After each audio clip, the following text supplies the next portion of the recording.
까지의 말씀을 교독합니다. 그러나 형제들아, 잠자는 자들에 관하여 너희가 모르기를 내가 원치 아니하노니 이것은 너희가 아무 소망이 없는 다른 사람들 같이 슬퍼하지 않게 하려 함이니라. 예수님께서 죽으셨다가 다시 일어나셨음을 우리가 믿거든. 그와 같이 예수님 안에서 잠자는 자들도 하나님께서 그분과 함께 데려오시리라. 우리가 주의 말씀에 의거하여 너희에게 이것을 말하노니 곧 주께서 오실 때까지 살아서 남아있는 우리가 결코 잠자는 자들보다 앞서지 못하리라. 주께서 오련과 천사장의 음성과 하나님의 나팔 소리와 함께 친히 하늘로부터 내려오시리니 그리스도 안에서 죽은 자들이 먼저 일어나고 그 뒤에 살아서 남아있는 우리가 그들과 함께 구름 속으로 채여 올라가 공중에서 주를 만나리라. 그리하여 우리가 항상 주와 함께 있으리라. 그러므로 이 말씀들로 서로 위로하라. 아멘. 성도의 참 위로는 이라는 제목으로 잠깐 말씀을 나눌까 합니다. 여러분, 오늘 말씀을 보니까 성경에서 성도의 죽음은 단순히 삶의 끝이 아니다 라는 것을 말해주고 있다는 사실을 알 수가 있습니다.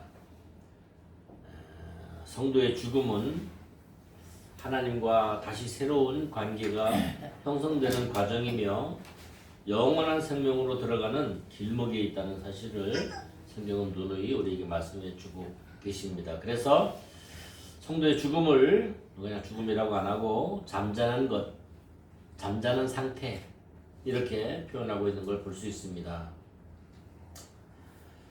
이는 죄로 인해서 우리가 영적인 죽음을 맛보잖아요. 그런 것과 대조적으로 이제 하나님과의 단절을 극복하고 예수님의 부활을 통해 영생으로 나아가는 존귀한 죽음, 가치 있는 죽음, 오히려 더 죽음을 통해서 주님과 더 가까워질 수 있는 그런 단계까지 간다는 사실을 우리에게 알려주고 있습니다. 죽음의 의미에 대해서 성경이 말하는 걸 보면 우리가 하나님과 단절되어 있는 상태를 죽음이라고 말하는 거예요. 여러분, 죽음이 뭐냐면 사실은 하나님과의 교제가 중단된 상태를 죽음이라고 그래요. 죽음. 그러니까 사실 살아있는 이름은 있지만 하나님과의 관계가 없는 사람은 영적으로 이미 죽은 상태라는 사실을 기억해야 될 줄 믿습니다. 그래서 그걸 영적 죽음이라고 합니다. 하나님과 관계, 하나님을 알지 못하고 하나님과 분리되어 있는 것을 영적 죽음이다. 그리고 우리가 알다시피 육체적인 죽음입니다. 이것은 우리의 영과 우리의 육이 분리되어지는 상태를 얘기하고 있어요. 응? 자, 우리의 몸에서 본질적인 영이 딱 빠져나가면 우리 육체는 죽음이라는 것을 맛보게 되는데, 형님, 네. 우리 육체는 뭐라 그랬어? 흙이잖아. 흙, 그치? 흙으로 돌아가는 거예요. 자, 여러분, 세상 사람들이 죽으면 아주 슬픈 죽음입니다. 그들의 죽음에는 뒤에는 이별이라는 것이 있다고 생각합니다. 근데 성도의 죽음은 어떤 죽음이냐? 성도의 죽음을 정확하게 얘기하자면 이렇습니다. 그리스도 안에서의 죽음을 얘기하고 있는 거예요. 예수님 안에서의 죽음을 성도의 죽음이라고 하는데, 성경에 나온 대로 하면 첫 번째로는 복된 죽음이다. 여러분, 우리는 성도들은 초상집에 가서 마냥 슬퍼할 일이 아니라 그 말입니다. 거기서 이제 천국 환송 예배라는 걸 드리잖아요. 그래서 성도로서 하나님을 섬기다가 죽으면 이제 주님을 만나러 가니 기쁜 잔치가 된다. 오히려 그렇게 생각하고 믿는 것입니다. 그리고 성도의 죽음은 그리스도와의 연합입니다. 이제 이 땅에서도 그리스도와 연합된 상태로 살았지만 실제적으로 주님과 연합되는 상태로 들어가는 거예요. 그것이 바로 주 안에서 죽는 성도의 몸인 줄로 믿습니다. 아멘. 그리고 성도의 죽음은 생명으로 전환되는 그런 의미가 있어요. 이제 육신의 눈은 감지만 대신 영의 눈을 새로 뜨는 거예요. 그게 바로 죽음입니다. 하나님을 우리가 지금은 볼 수 없지만 그때는 하나님을 대면하여서 볼 수 있는 영의 눈이 뜨는 거예요. 그래서 영의 눈이 뜬 상태로 생명으로 들어가는 문으로 들어가는 그것이 바로 죽음이라는 문이다 라는 것을 기억할 수 있길 바랍니다. 아멘. 그러니까 성도의 죽음은 어떻다? 복되다는 거죠. 또 그래서 마지막 오늘 말씀해 보니까 잠자는 것이다. 여러분 예수님 안에서 죽은 사람은 마치 그 상태가 잠자는 것과 같다는 말씀을 성경 여러 차례 해주고 있어요. 그것은 왜 그러죠, 여러분? 잠시 잠자는 자는 다시 깨어나나요, 안 깨어나나요? 응. 진짜 죽은 사람은 깨어나지 못하지만 잠자는 사람은 다시 깨어난단 말이야. 그 깨어나는 것을 뭐라고 얘기하느냐? 부활이라고 얘기하는 것입니다. 그리고 우리는 성도의 죽음은 재림의 신앙을, 재림의 소망을 가지고 있어요. 응? 주님께서 이 땅에 재림하실 때에 우리의 영뿐 아니라 우리의 죽어 있는 몸도, 흙으로 돌아가는 몸도 다시 연합해서 우리의 몸이 다시 세워지는 것을, 그래서 우리의 이 지금 현재의 모습으로 영원한 생명을 얻게 되는 것을 하나님이 말씀해 주고 계신다, 그런 말이에요. 신비죠, 신비.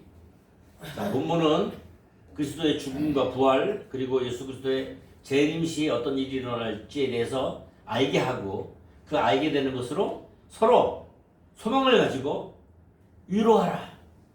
너희가 지금 환난을 당하지, 고난을 당하잖아, 힘들잖아, 때로는 죽음을 맞이할 수도 있어. 그러나 너희가 슬퍼하면 안 돼. 왜 그렇지? 이 부활의 소망을 가지고 있기 때문이야 라고 얘기하고 있는 거예요, 바울이. 내용은 다음과 같습니다. 몇 가지로 살펴보면, 첫 번째로는 소망이 없는 사람들처럼 슬퍼하지 말라. 허인. 네. 어떤 사람들처럼? 소망 없는 사람. 소망이 없는 사람들처럼 슬픔을 금지하라, 그런 말이에요. 응? 사도 바울은 데살로니가 교회 성도들에게 소망이 없는 이방인들처럼 너희들은 슬퍼하지 마라, 이렇게 얘기하고 있어요. 왜 그랬을까요? 믿지 않은 사람들은 죽음을 깨어날 수 없는 영원한 잠이라고 생각해요. 그죠? 죽음은 끝이라고 생각하잖아요. 그러나 예수 믿는 사람들은 부활의 생명으로 다시 태어날 것을 굳게 믿습니다. 아멘. 근데 데살로니가 성도들의 의구심이 있었어요. 어떤 의구심이 있었냐면, 예수님이 재림하실 때에 살아있는 성도들은 주님 앞으로 곧바로 올라가잖아요. 휴거돼서 올라가게 되는데, 이미 죽은 성도들, 죽어서 썩어서 시체가 다 없어진 성도들은 그날에 어떻게 될 것인가에 대한 의구심을 가지고 있었어요.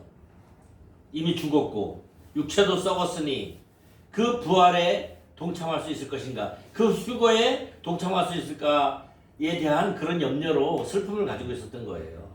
그래서 안 죽으려고, 안 죽고 주님 오실 때를 기다리려고 그렇게 애를 썼던 것이죠. 죽은 성도들의 운명에 대한 그런 의문이 있었습니다. 왜냐하면 데살로니가 성도들은 여기에 대해서 지식이 없었어요. 우리는 지금 지식이 있잖아요. 성경에 다 기록된 대로 우리가 죽으면 이렇게 되는구나 라고 기록이 되어 있지만, 데살로니가 성도들은 아직 복음이 없었기 때문에 들은 지식이 없었어요. 그러니까 염려할 수 있죠, 그죠? 자, 살아있을 때 주님이 오시면 우리는 올라가지만 죽어서 시체가 되고 썩은 사람들은 어떻게 될 것인가 의문을 가질 수 있다, 그 말입니다.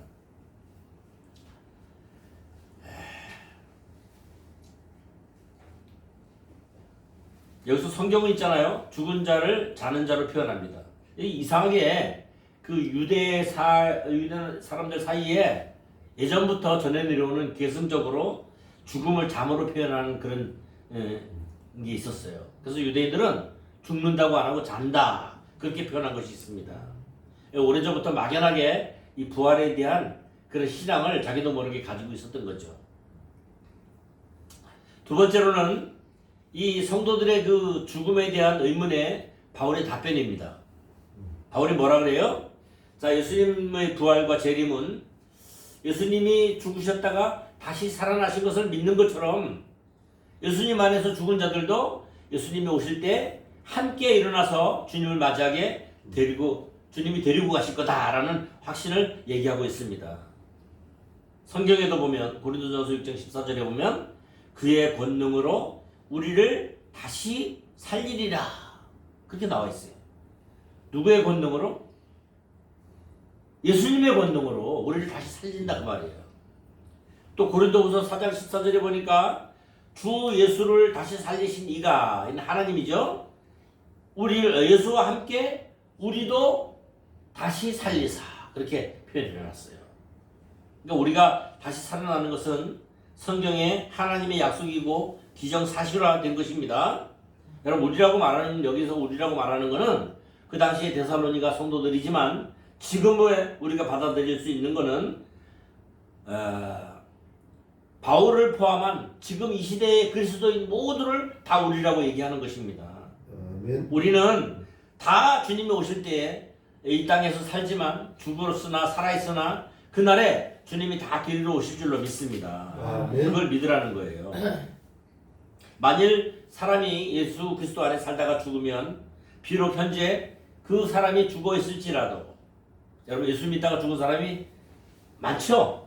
무덤에 가면은 뭐 이렇게 십자가 그려놓은 무덤들이 참 많이 있는 걸 볼 수가 있어요. 공동묘지나 이런 데 가봐도. 만일 사람이 예수님 안에서 살다가 죽으면 예수님 밖에서 살다 죽으면 그건 뭐 소용이 없지만 예수님 안에 살다가 죽으면 그가 비록 현재 죽어 있을지라도 그날에 예수님과 함께 다시 일어날 것이라는 거예요. 응? 바울은 죽은 자들에게도 살아있는 자 이상으로 그리스도를 맞이할 영광의 시간이 있다라고 얘기하고 있습니다. 이미 죽어서 땅속에 들어갔지만 주님이 오실 때는 우리만 올라가는 것이 아니라 땅속에 무덤이 열려서 그들도 같이 주님을 영접하러 올라간다 그 말이에요. 이건 바울의 확신에 찬 이런 말을 우리가 믿을 수 있습니다. 바울은 확신에 차서 지금 이 말을 하고 있어요. 바울이 강한 어조로 확신에 찬 말을 했기 때문에 죽음에 대한 두려움을 이 데살로니가 성도들이 버렸을 줄로 믿습니다. 아멘. 여러분 성경에도 보면요 예수님과 예수님을 사랑하는 자들의 관계는 끊을 수 없다라고 말해요. 절대 끊을 수 없다고 말합니다. 죽음도 또 삶도 시간도 그 어떤 것도 그 예수님과 우리의 사랑을 끊을 수 없다라고 얘기하고 있어요. 여러분 로마서 8장을 읽어보시면 거기 아주 잘 나와 있습니다. 총체적으로 말하면 하늘과 땅, 또 땅 아래의 어떤 존재도 하나님과 우리의 사랑의 관계를 끊을 수 없다라고 얘기하고 있는 것을 볼 수가 있습니다. 그래서 로마서 8장을 잘 읽어보시기 바랍니다. 자, 세 번째로는요, 재림 시에 일어날 일들이에요. 주님이 이 땅에 오시면 어떤 일이 일어날까요? 주님이 이 땅에 오실 때 처음에는 어떻게 오셨어요? 처음에는 말구유의 아기 예수로 초라하게 이 땅에 오셨어요. 그것은 예수님께서 제물이 되기 위해서 이 땅에 오셨기 때문이에요. 근데 다시 오실 왕은 왕의 모습으로 옵니다. 천사장의 소리와 하나님의 나팔 소리와 함께 오신대. 주님께서 강림하실 때 예수님 안에서 죽은 무덤들이 다 열려서 먼저 일어나고 이미 죽은 성도들은 그리스도와 함께 거하는 그 낙원에 있는 성도들, 그 성도들이라고 볼 수 있습니다. 그 영이 낙원에 있지만 이제 주님이 재림 시에는 그 시체들 무덤에 열리고 그 안에 있는 자들이 다 일어나서 주님을 맞이할 수 있는 그런 날이 온다라고 얘기하고 있습니다. 그래서 고린도후서 5장 8절에 바울은 이렇게 고백합니다. 우리가 담대하여 원하는 바는 차라리 몸을 떠나 주와 함께 있는 그것이라. 몸을 떠나서 영이 주와 함께 있는 그곳에 바로 낙원이라고 표현을 한 거예요. 그러니까 여러분 살아있는 우리는 육신을 입고 있지만 이미 죽은 자들은 그 몸은 땅에 묻히지만 그 영은 어디로 가 있어요? 낙원에 가 있다는 것을 이야기하고 있습니다. 낙원에서 주님을 기다리는 거예요. 예수님의 재림시 성도들의 영이 함께 강림하여 부활한 몸과 연합되는 줄로 믿습니다. 네, 부활한 몸과 연합되는 거예요. 그 후에 살아남은 성도들이 구름 속으로 끌어올려서서 공중에서 주님을 영접하게 될 것이라고 성경은 여러 군데에서 설명하고 있습니다. 그날에는 주님이 영광의 주, 위엄의 주, 권능의 주, 왕의 모습으로 이 땅에 오실 줄로 믿습니다. 그래서 성경에 보니까 요란한 나팔 소리와 함께 오신다라고 얘기하고 있어요. 물론 휴거는 그 앞전에 이루어지는 것이 되겠죠. 자, 네 번째로는 영원한 함께함의 약속으로 오십니다. 여러분, 이제 주님이 다시 재림하시면 우리와 주님과 헤어질 시간이 있을까요? 없을까요? 없어요. 없어요. 주님이 이제 이 땅에 오시면 우리는 영원히 주님과 함께하게 되는 줄로 믿습니다. 아멘. 여러분, 천년설이라고 있어요. 이 요한계시록 20장에 보면 천년왕국이 나옵니다. 거기 보면은 정확하게 뭐 이렇게 기록이 안 돼 있어서 세 가지 설이 있는데, 하나는 무천년설이, 이건 천년왕국이 없다고 하는데 성경에 있다고 하는데 없다고 하니까 그거는 있을 수 없는 일이고요. 한 가지는 전천년설이에요. 전천년설은 어떠냐면 어느 날 예수 믿는 자들이 휴거가 됩니다. 휴거가 된 뒤에 대환란이 이 땅에 일어나는데, 그때는 잠시 사탄이 통치하는 시대가 와요. 근데 주님이 오셔서 그 사탄을 물리치고 주님이 재림하셔서 주님의 통치로 휴거된 성도들과 함께 이 땅에서 천년왕국이 이루어진다는 얘기예요. 아시겠죠? 이미 휴거된 성도들이 주님과 함께 신랑 신부로 다시 와서 이 땅에서 천년을 통치하는 거예요. 그걸 천년왕국, 전천년왕국설이라고 해요. 그리고 후천년왕국설이 있는데, 이것은 먼저 대환란이 일어난다는 거예요.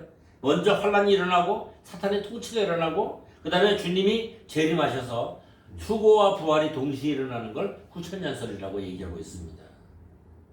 우리가 이해는 잘 안 가지만, 그러나 자세히 파악을 안 하면 이해가 안 가지만, 그러나 여러분 대충 이렇다는 거예요.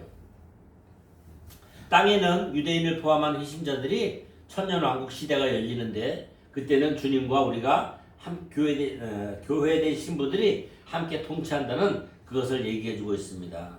그리고 그 천년왕국이 지난 후에는 모든 인생이 다 부활한대.